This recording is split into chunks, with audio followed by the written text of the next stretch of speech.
welcome to another episode of the Paranormal Zone. I'm your co-host, Tom Spitalere. Bob is on hiatus right now on a huge investigation of sorts. So I have a co-host with me named Melody. Melody, welcome. How are we doing today? Hey, Tom. Thank you so much for having me. I'm so excited to be here as your co-host. No, I'm excited to have you on. Last week you were excellent, getting great reviews. So welcome to the Paranormal Zone, where the normal and the paranormal meet, where we discuss anything from the paranormal to Bigfoot cryptids to psychic mediums to witches. We cover everything here on the Paranormal Zone, including UFOs. And today, we are very lucky to have, in my humbled opinion, remember this, Melody, in my humbled opinion, and we all have opinions, one of the greatest ufologists there are, probably in all of New England and beyond, Steve Firmani. Welcome to the Paranormal Zone. How you doing, Steve? Good. Thanks a lot, Tom. I'm doing great. Hi, Melody. Hi, Tom. Thank you so much for being on today. I appreciate it. So, Steve. Yes. Melody, you called him Tom, but that's all right. We'll get through that. Oh, I'm sorry. That's all right. Oh, my goodness. It's been a morning. I apologize, gentlemen. That's all right. Steve's lighthearted guy. He's a nice guy. I've known Steve a long time. What? 10, 15 years, 20 years at least, Steve, we've known each other? Can't be that long. At least. At least, yeah. At least. So, Steve, why don't you give your background to... I know you've been on my other shows before, but this is a brand new show that was just started 8 weeks ago now. And why don't you tell our guests who you are, what you do, and stuff like that, then we'll get into some of the questions. Okay. Well, my name's Steve Firmani. I'm a former quarterly looking for, and I'm retired now. But I've done, almost anything you can think of in ufology. I started off in grade school as a kid. I went to the library and picked up a book by J. Allen Hynek.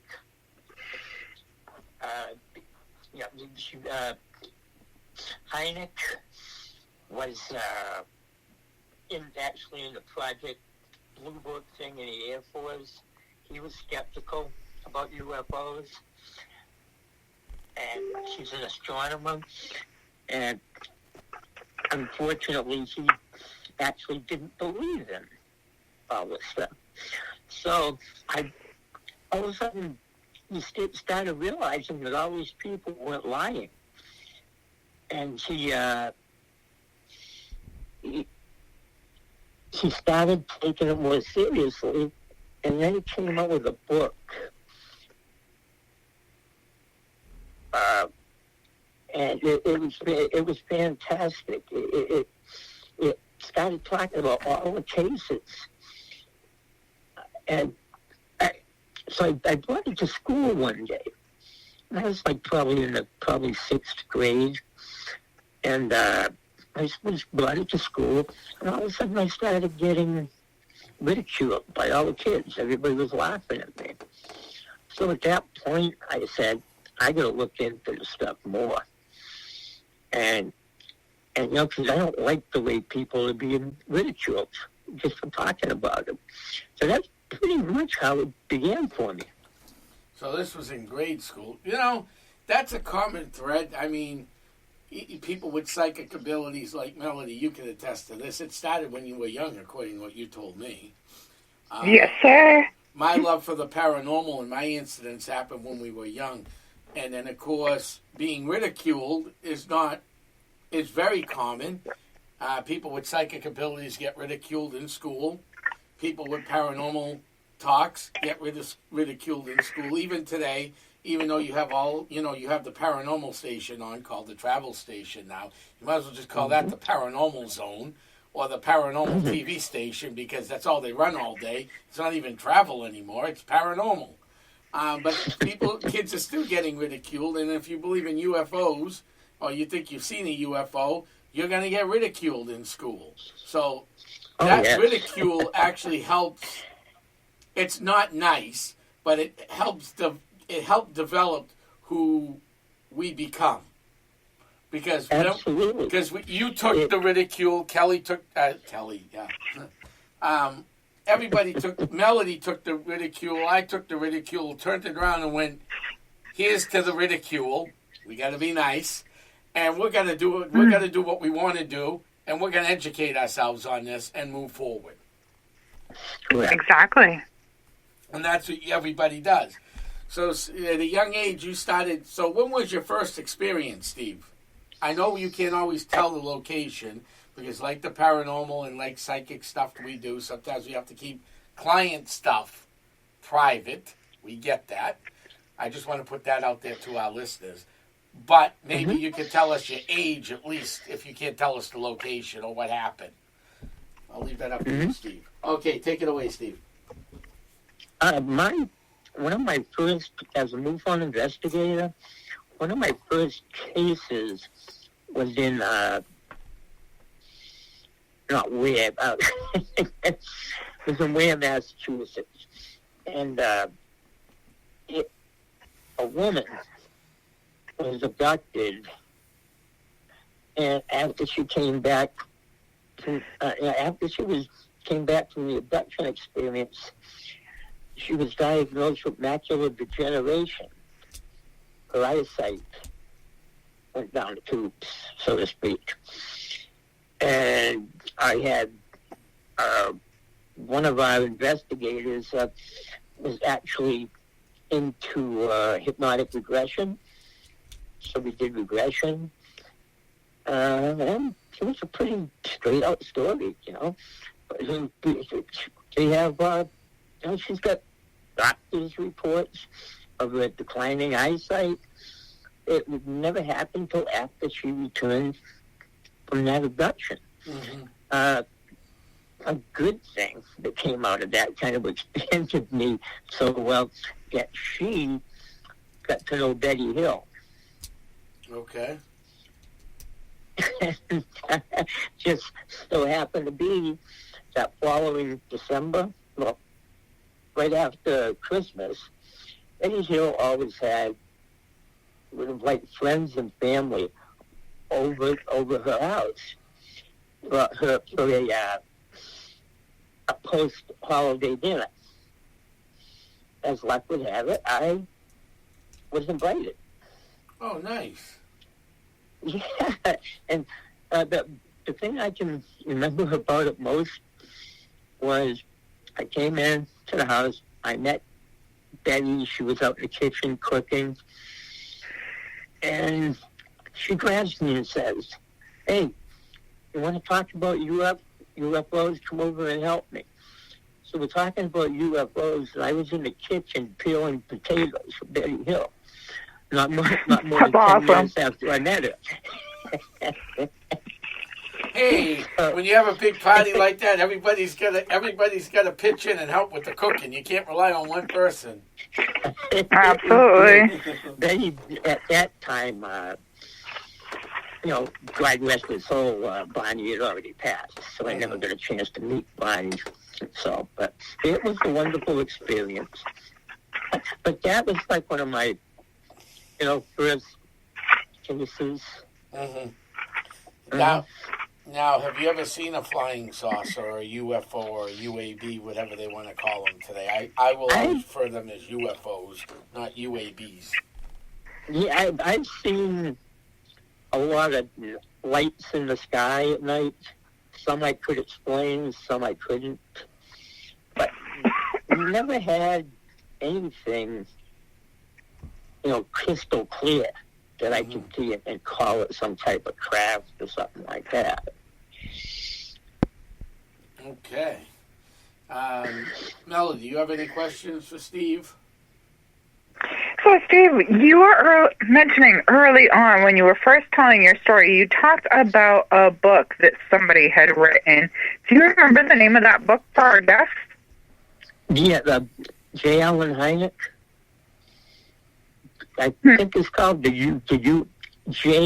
Allen Hynek, Hynek.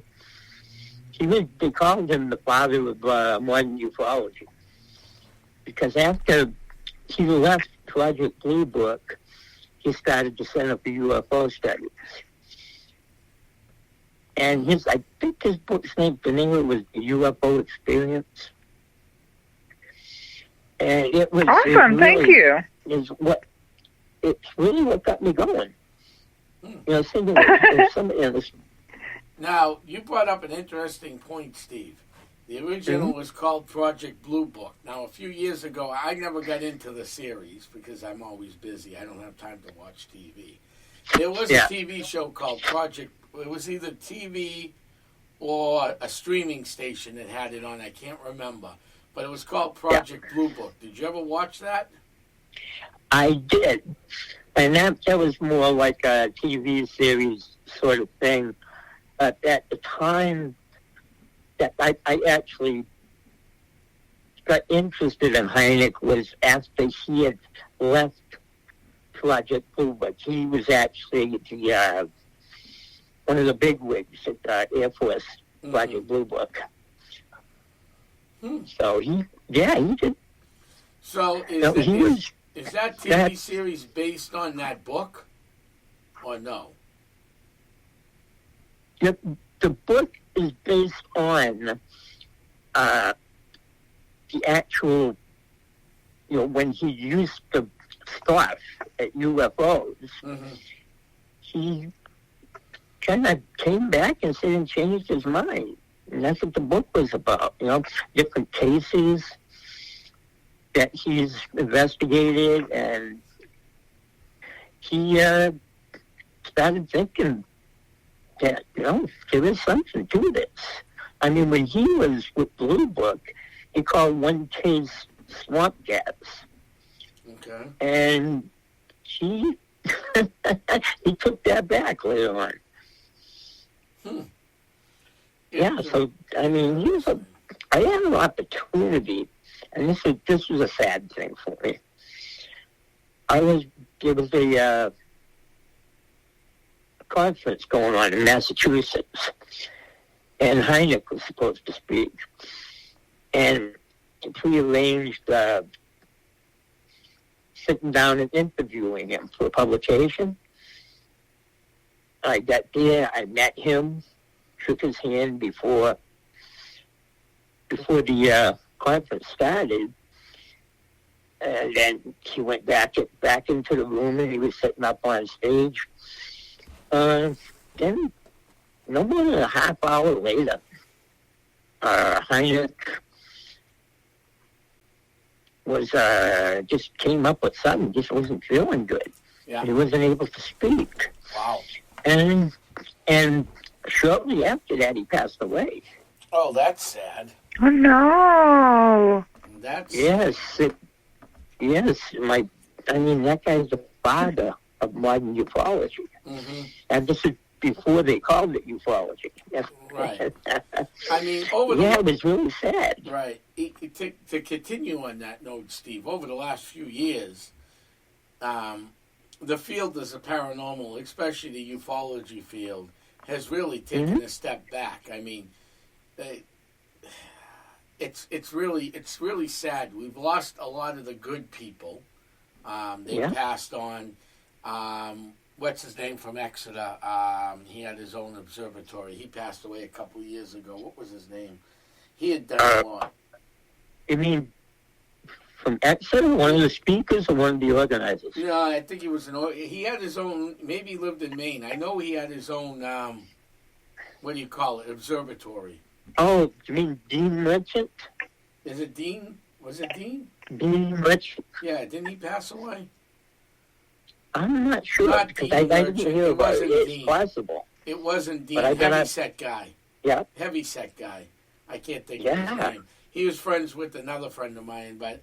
and then, of course, we just lost Paulino, who most people know Paul as a paranormal investigator, but he was more than that. He did a lot of work in ufology because he had so many flap areas from here to Texas that he was investigating, or triangles for people who don't know that, they're the same thing. Areas of high paranormal UFO stuff. Now, you ascended to the top. How long were you running MUFON for? Long time. Probably up until about 15 years ago. So how long were you there? About 20 years, 30 years? How long?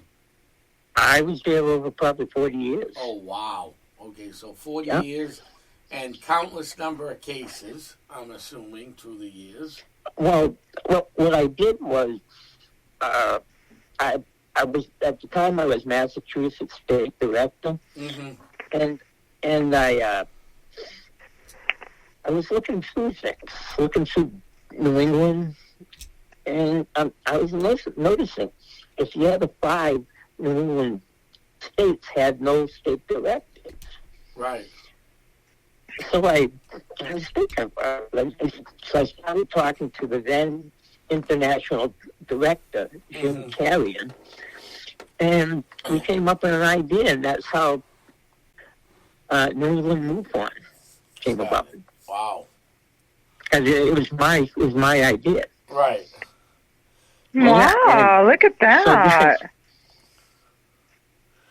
Yeah, Steve's done a lot in the UFO world in 50 plus years. I mean, he continues to. Every time I talk to Steve, it's just astonishing listening to some of the stuff he's done through the years. Now, Indeed. I know Melody can't last the whole day because she had something else going on, so we do appreciate you hanging out for a little while longer. But Steve, and I know Melody will probably have some questions for you on this one. Before we'll get to the other thing towards the end of the show, but years ago I had you speak at a fundraiser in Lawrence, and you spoke about one of your bigger cases you did. I believe it was in Weir, New Hampshire. Can you talk a little? What? Laconia, New Hampshire. Sorry, folks, Laconia. Can you talk about that case a little bit up there in Laconia? Yeah, it actually happened on March 20th. Two young people. One was 18, the other one was 16. And they borrowed her mother's car to go to a place. It's like an arcade type of place called Fun Spot. We all know Fun Spot. That's my favorite place to go play arcades at. Really? Well, what happened was the place was down and they were leaving. They got in the car and they decided, well, let's go to the other end of the parking lot. No other cars were, and quote, look at the stars. What I mean. So they were sitting in the car, looking at the moon, and all of a sudden this dark object passed in front of the moon. And went right by the moon. You could see the silhouette. Then all of a sudden it stopped, as if it noticed them sitting in the car. It started going back in the other direction till it got right in front of the moon again, and then it started heading in their direction. And they were freaking out. They said, I'm getting out of here. So they started trying to get out of the parking lot, whatever, to get a second parking lot. And by the time they actually got to the place where they could exit, the craft was coming in their direction. And it came and hovered right over them. And all of a sudden, there was this noise, like a humming noise, and the car started lifting. Must have gone a good, probably 2 feet off the ground. And the driver, the boyfriend, was driving, and it actually almost pulled him out the driver's side window. And all of a sudden, oh wow! when that happened, all of a sudden he leaned forward and hit the horn accidentally.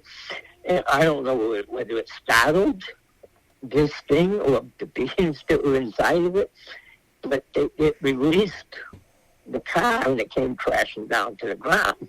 It ended up like more than probably about 40, 50 feet away where it was lifted in the parking lot.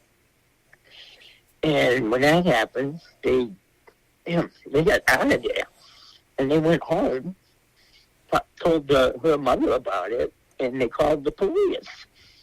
They sent 2 officers to investigate, and they took a report. There was so much to it. I was this case was referred to me by the National UFO Reporting Center, and it actually sent me the case. And they didn't usually refer cases to MUFON, so that was kind of different. So I looked at the case.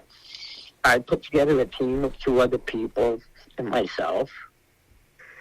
And first thing I did was I called the police chief in Laconia. I had a couple of talks with him, and he gave me permission to go to Laconia and interview the officers that were involved in it. So I did go to Laconia with my 2 fellow investigators, and I talked to the police officers.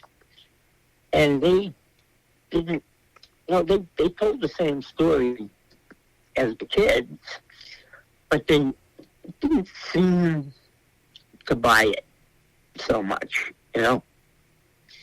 Maybe because they're skeptical about things like that, but I did interview them.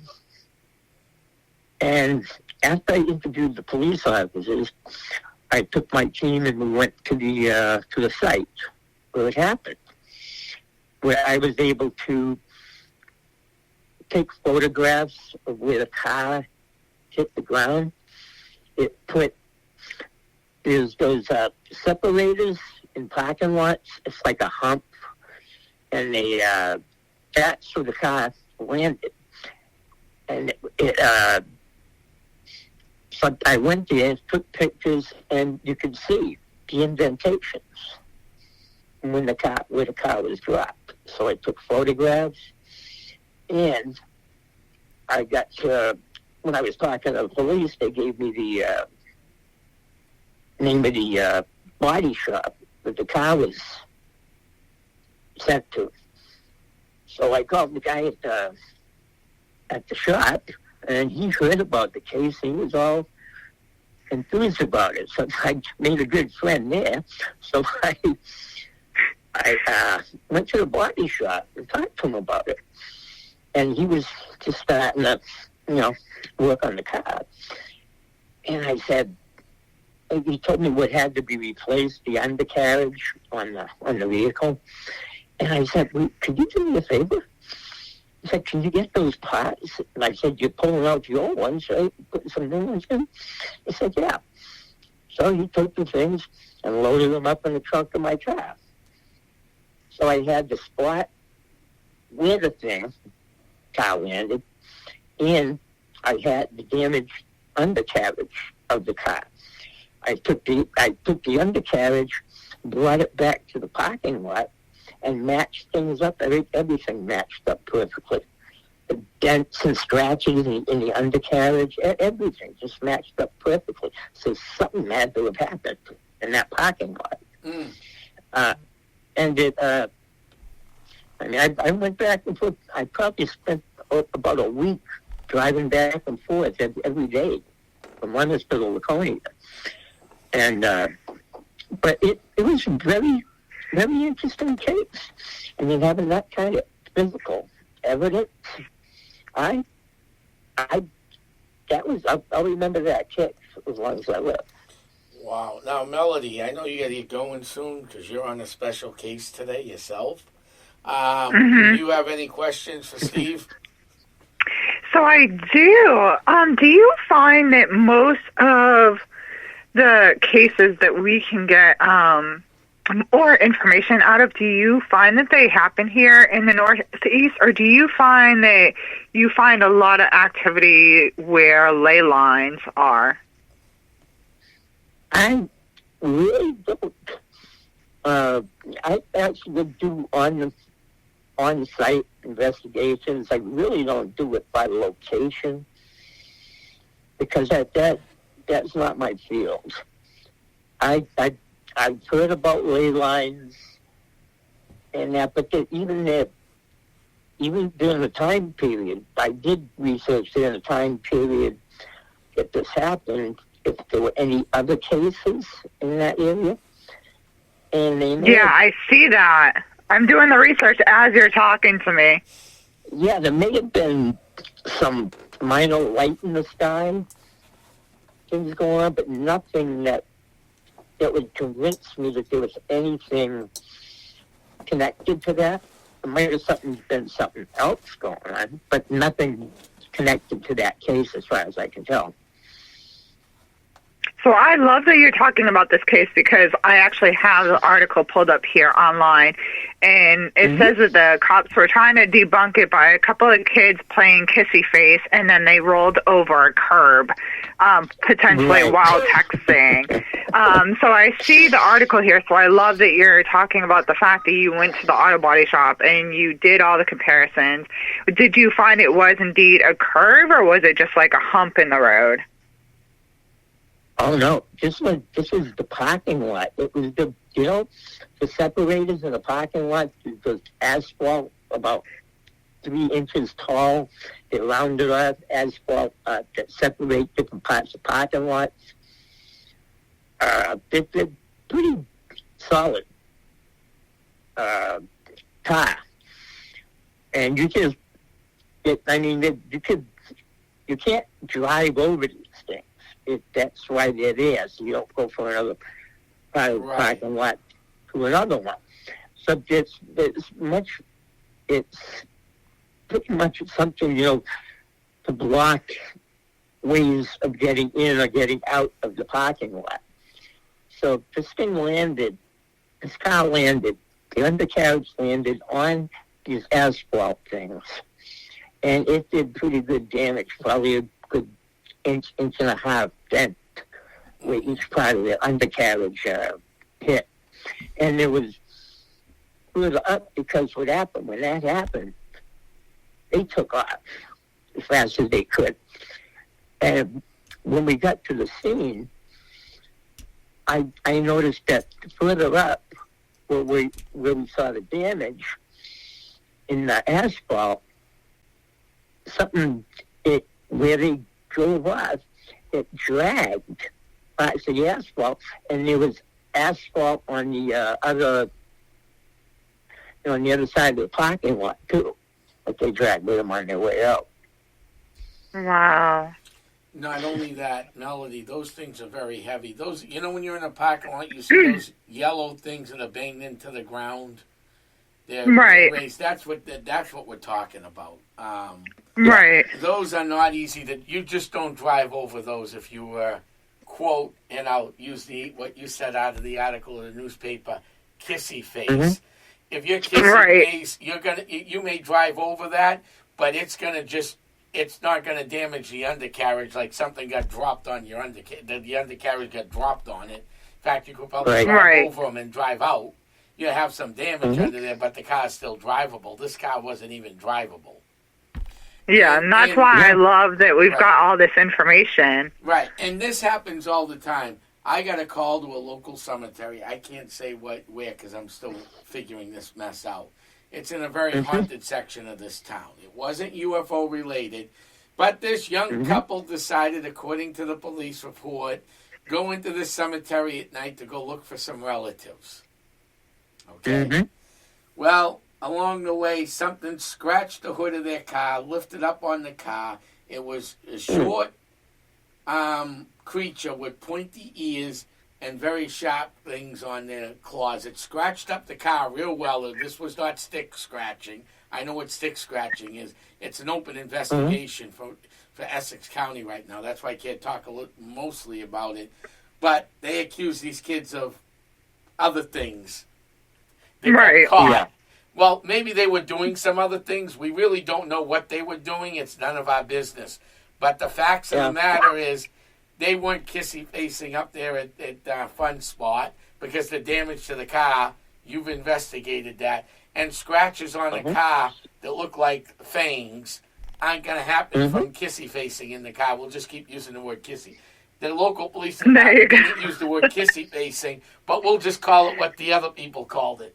So when young people get in trouble like this, instead of looking at the facts, law enforcement goes right to, they were there doing kissy-facing or other things.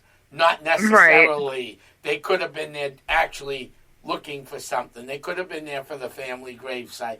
Yeah, do you want to go in the cemetery late at night? Probably not. But these kids are 19, 20, 18, 19, 20. Yeah, they don't always think. We were all at that age at one time. We didn't always think things through. We just did things. Right. It wasn't all the time you went there to do something kissy-facing or other things. I mean, that's just ridiculous. And sometimes you're genuinely going looking for information. Right, exactly. And what they did was they went stargazing. They went to the back of the parking lot to do some stargazing before they went home. Yeah. And that was it. Okay? And even if they were, say they did kissy face, let's hypothetical on this one. Kissy face wasn't going to cause the damage to that car. Right. And they had difficulty driving home because when the car was dropped, it also shattered the windshield. Oh, my goodness. It also broke the windshield wipers. Yeah, no, you're not kissy-facing. Even if you drove over one of those stones, the worst-case scenario is you're going to snap a tie rod and your car's undrivable. That's the worst-case scenario. You're not busting. That's why I love that we have this information, that you went to the auto body shop so that you can debunk this and share this with our viewers. This is amazing information. I spoke also with the girl's mother. I spoke with the mother, and I had 3 investigators, and we, I had each investigator interview them separately. So we didn't have a bunch of investigators trying to, ask questions all at the same time. Right, and and keeping them separated like the police do when they're investigating a serious case. They're not going to have time to keep their stories together. So you got the questions. No one knows the questions but you guys. You put them in 3 separate rooms, 4 separate rooms, and you start asking questions. If the story is the same story, most likely they're not lying. Right. I feel that they want. As a matter of fact, the police chief, came out with something that he didn't believe them, blah blah blah. And I called the police chief and I told him about my investigation, and I do think that something happened there. Mm-hmm. So, absolutely.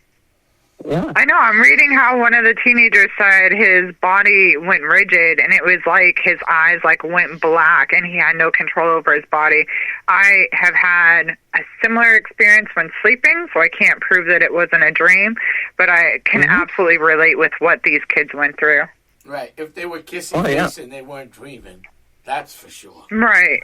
Exactly. Well, gentlemen, that's all for me for today. Thank you so much for having me. I've enjoyed this time. Oh, Steve, don't go anywhere. The station's still going on. We're still interviewing. Thank you very much, Melody. Enjoy your day. Enjoy your special case today. Have a great afternoon. Thank Steve, you. You're still on with me. Yeah, thank you, Melody. All right, so that's Melody Larson. She's been co-hosting the show with me the last 2 weeks. You'll probably hear more of her coming up in the next couple weeks. We're going to see what goes on. But, Steve, back to the more important thing. You're a ufologist. You did this great case out in Weirs Beach, Lake Winnipesaukee area. And, is it still talked about today? Have you heard anything new about it since you did the investigation? And you got people that are online nowadays get back deep into old stuff now. Yeah. Because I don't see a lot of new cases. And they go back. Everybody's looking at disclosure. Yeah. As if they're looking more at disclosure instead of actually going out, becoming a field investigator, right, and investigate it. No, I know that. That's been a big problem. I mean, I don't know why they've jumped from, let's go fight the disclosure to let's go actually find some evidence to prove about disclosure. But that just does no good at all. They think, a lot of these people seem to think that they're warriors against the government for disclosure, and they're going to disclose everything because we're doing what we're doing. I've known about the disclosure stuff since I was 25 years old, Right. And so that's only 5 years. You're 10 years. You're 35 years old now, right? You like that one, huh?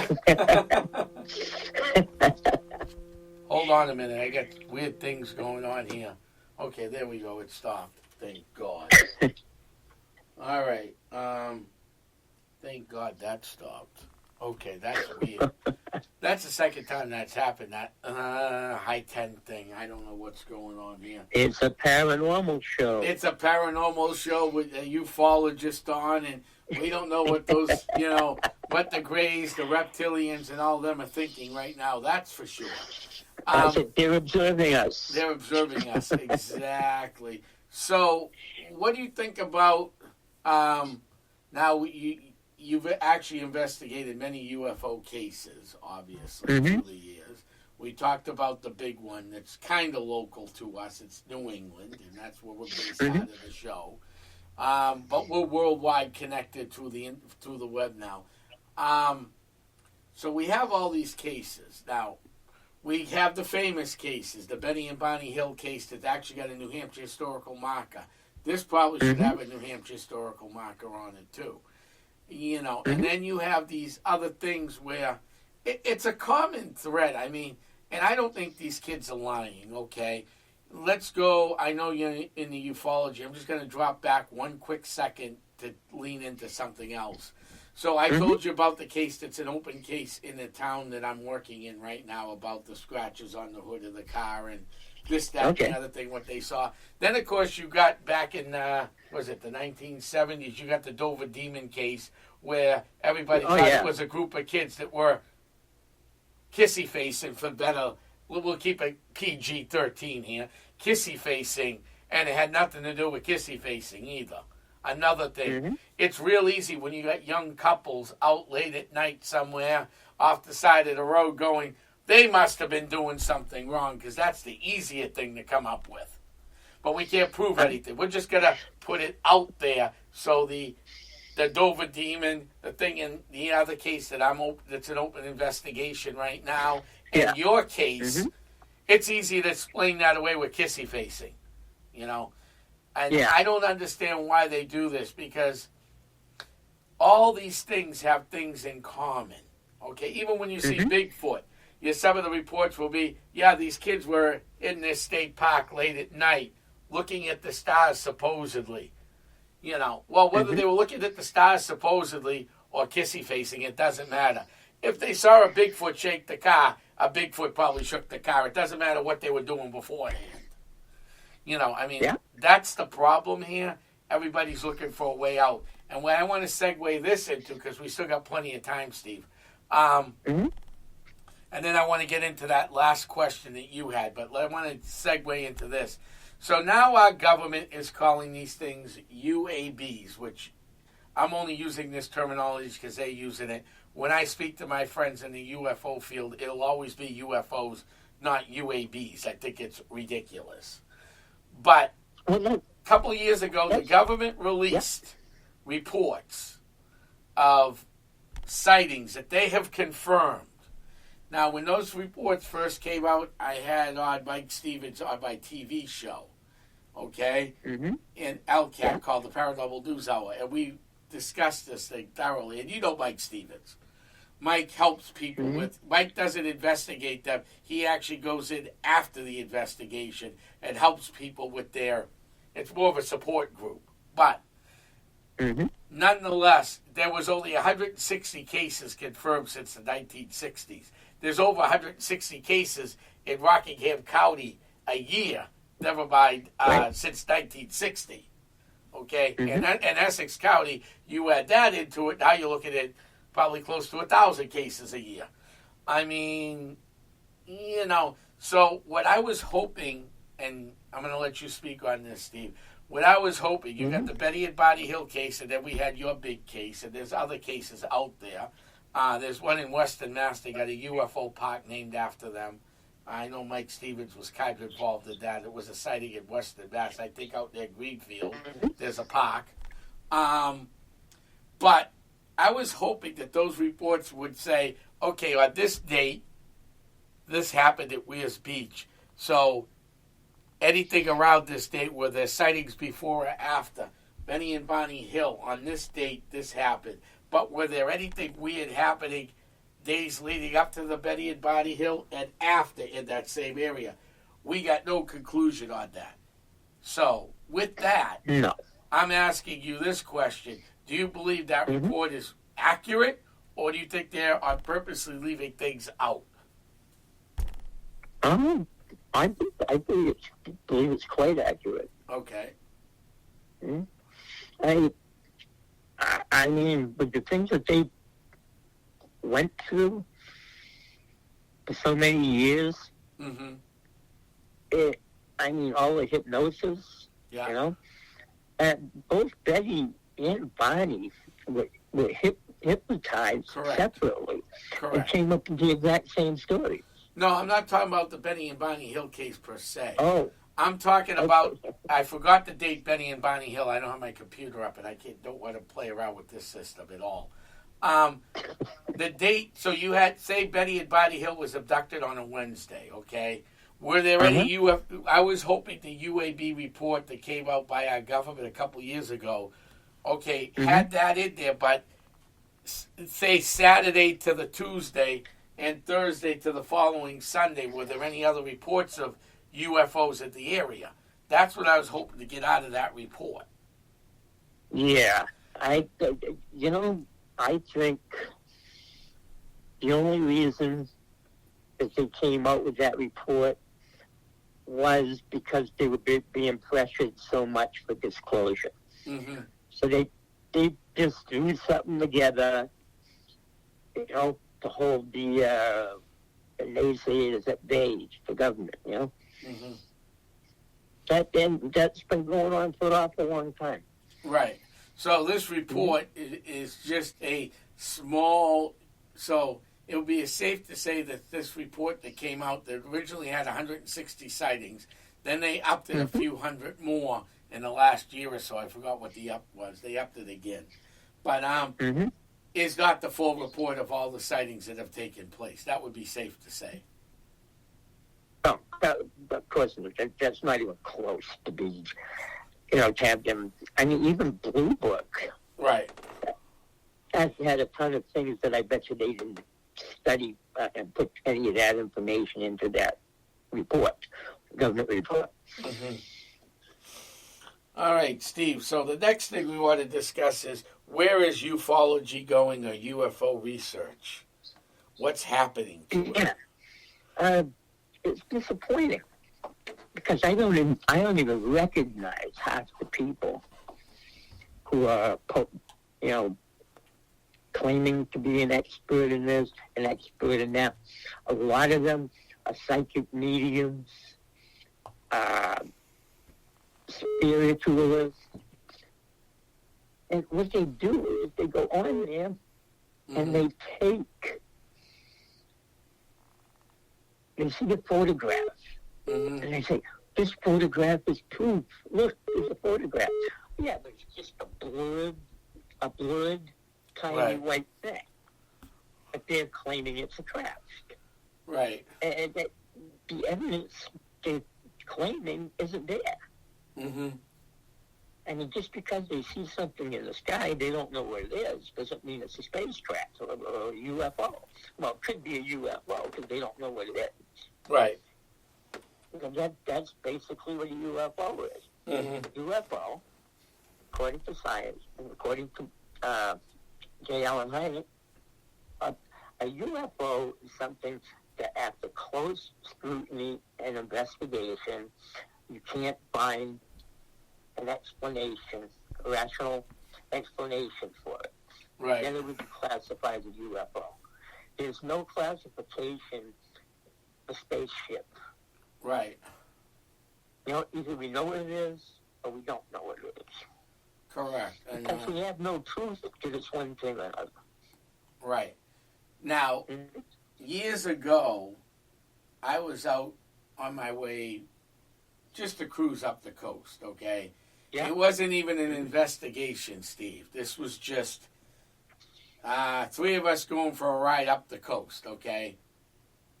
All right? I think we're heading to Portsmouth for dinner, and it was dark out, okay? Mm-hmm. And on Route 1A, we decided to take the coastal road up. We were in Hampton going, where are we going to go for dinner? And then we decided, hey, let's go to our favorite place in Portsmouth, which is the BBC, which is a chicken place, okay? They serve good chicken dinners and stuff, okay? Bob's Broiled Chicken. So it's still there in Portsmouth on Islington Street. We took the back way up because it was a slow day. I had nothing going on, right? We just wanted to take the scenic route. So we're coming over 1A. You know where the marshes are in Rye, New Hampshire? Yeah. Okay. Yeah. I had my father's car at the time. This was a year after my father, not even a year, because I only had that car for a few months after he passed on. Because it was crap. No, maybe a year. It was within a year after he died. We're driving up there, and this thing flew right over the car. Right over the car. All lights and everything. Now, it didn't shake the car, okay? One person in the car thought it might have been a jet. Well, because, you know, when you go over the marshlands or Rye, there's tall trees, and then you're near Pease Air Force Base, right? Mm-hmm. If we were that low with a jet, we would have been deaf. Because that engine is so loud, we heard nothing.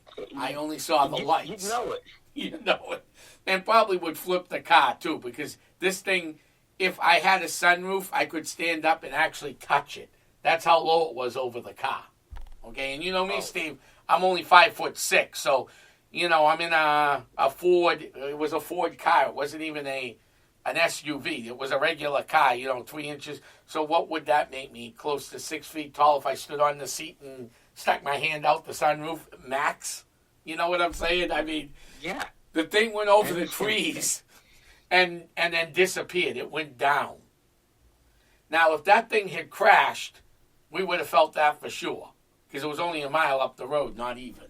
Okay? That would have shaken everything. So I called a friend of mine. He goes, yeah, Tom, that was actually a drone. I'm like, yeah, okay.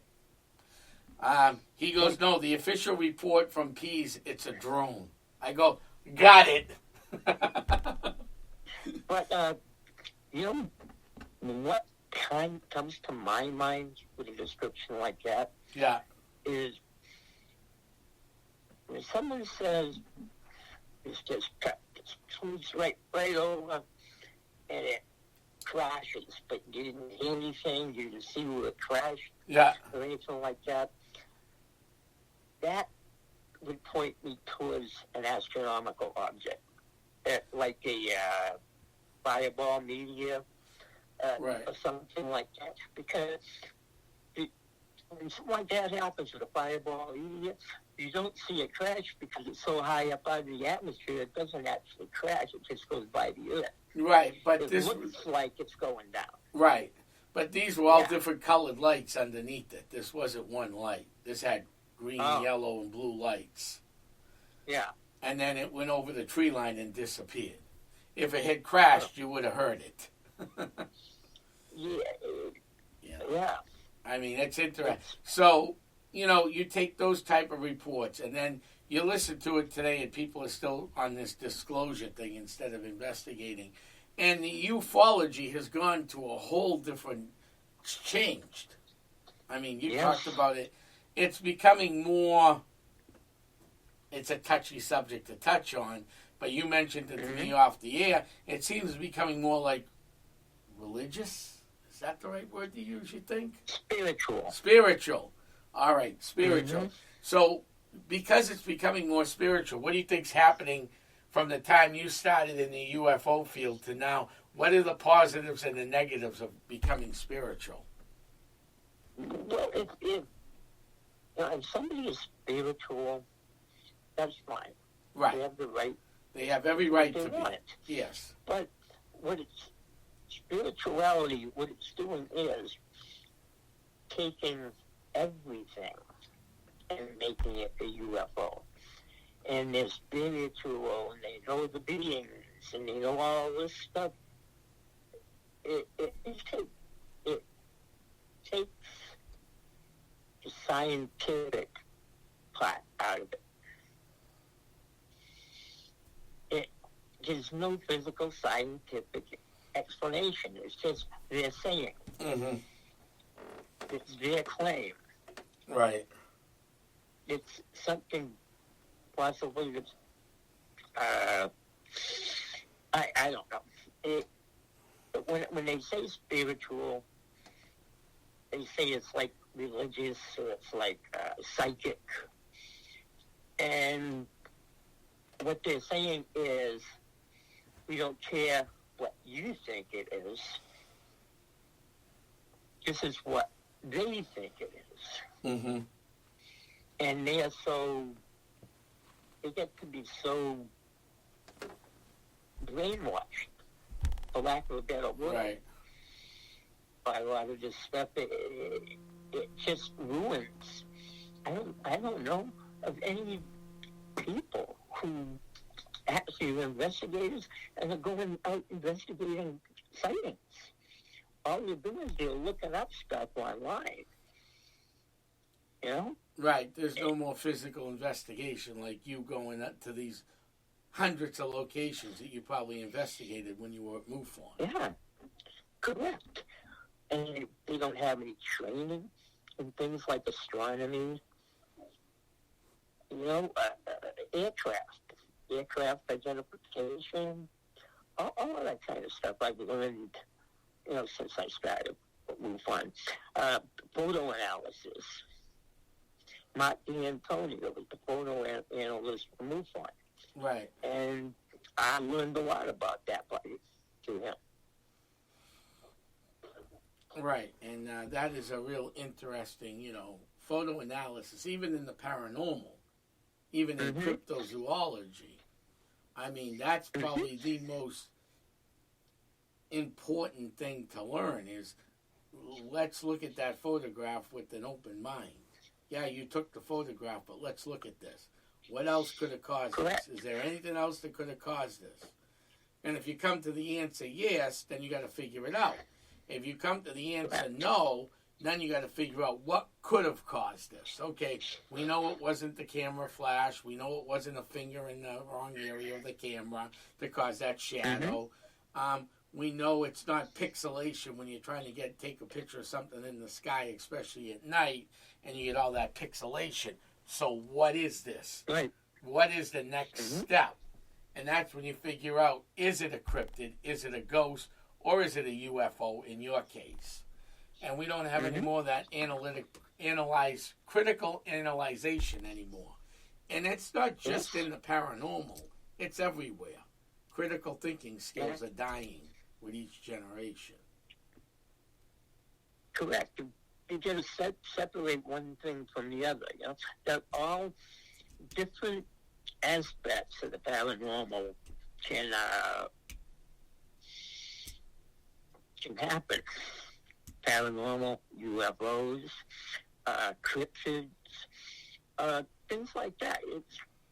it's pretty much can be taken. You're going to check all the possibilities. Right, And exactly. that's where your investigation's going to go. Correct. Mm-hmm. No, exactly. You're right about that. That's where it's got to go. And if it doesn't go that way, well, there's going to be, it's got to be looked at differently, that's for sure. Right. And if it's not looked at that way, then, what is it? It's just, it's, and that's what's hurting the whole, and that's why the critics of the field are so out there right now. And they're damaging the field of the paranormal in general. And that was one of the reasons why the Paranormal Zone was created by Bob Mcdermott, who, he came up with the name. Him and I sat down and said, I'll help you with this. And that's why this was created, was to bring this back to the forefront and get people like you on. And we've had some great guests on. I mean, we've had Carl Johnson on in the past. He'll be coming back. We're going to have you back on. We've had this. We've had a lot of great guests on, and we are a weekly show. We are podcasting only right now. We're not doing this live. This will be live by the end of the day, Steve, and I'll send it to you. On Spreaker. Great. It'll be set up on Spreaker through LCAT, and we'll send this to you. But pretty soon, I would say within the next month or two, we will have a permanent date set, and we will be going live once a week. That'd be good. And we're here in New England, so we'll probably do a few shows offline and keep them in the queue just in case we got a blizzard and I can't make it into the studio. Because, I don't have to set up at my house, so I got to set up at the studio. So, not all the... Usually the co-host calls in, so that's not a big deal. And then sometimes I actually had one live guest studio person was a local psychic medium. But that's no big deal either. But, we'll probably set a few in the queue just in case. But the plan to move forward is it's going to be a weekly show. And we're going to keep bringing people like you and Steve that know what they're talking about in this field. We're gonna have you back on for sure, because you've been a great guest. I want to thank you, Steve, for all you do and all the work you've done in the past. Because sometimes, as investigators, we don't always get the right thank yous. It's not about being in the newspaper. It helps with fundraising. If you're doing a fundraising talk, you want people to show up, so you need advertising. So there is good points of having the press around. I'm not saying that at all. We need the press. But at the same token, it's the stuff when I go into private homes, like got one coming up. You go out in the field, like you talked about, Laconia. So we could talk about Laconia. To investigate what happened out there. And you drove from Leominster to Laconia. That's a few-hour drive for 5 days. Several times that week. That's a lot of driving. That's a 2-hour ride, 3-hour ride at least, depending on traffic. And then you went out there, did your homework, and then came home. Those were late days, I imagine. You probably weren't getting home till probably midnight when you went out there. Well, so I spent a few weeks with hard work. Yeah, no, that's what it takes. That's how we find things out. That's how we prove things exist, is through hard work. Yeah. Very hard work. Right. This isn't easy stuff, folks. At all. At all. I wish it was, but it wasn't, I hear you. It is what it is. And we'll have to go from there. But with that said, Steve, I want to thank you for coming on this week. I want to thank everybody for tuning in. We've come to an end of the great show of the Paranormal Zone. So I want to thank you all for joining us this week. We look forward to next week. And we'll see you soon. I'm actually getting ready to head back to my crypt. and we'll go from there. Thank you. Thank you, Steve, for coming on. We greatly appreciate it. I appreciate the work you've done in the paranormal, and we'll see everybody in the paranormal. Goodbye, everybody, and we'll see you soon. Thank you very much. Bye-bye.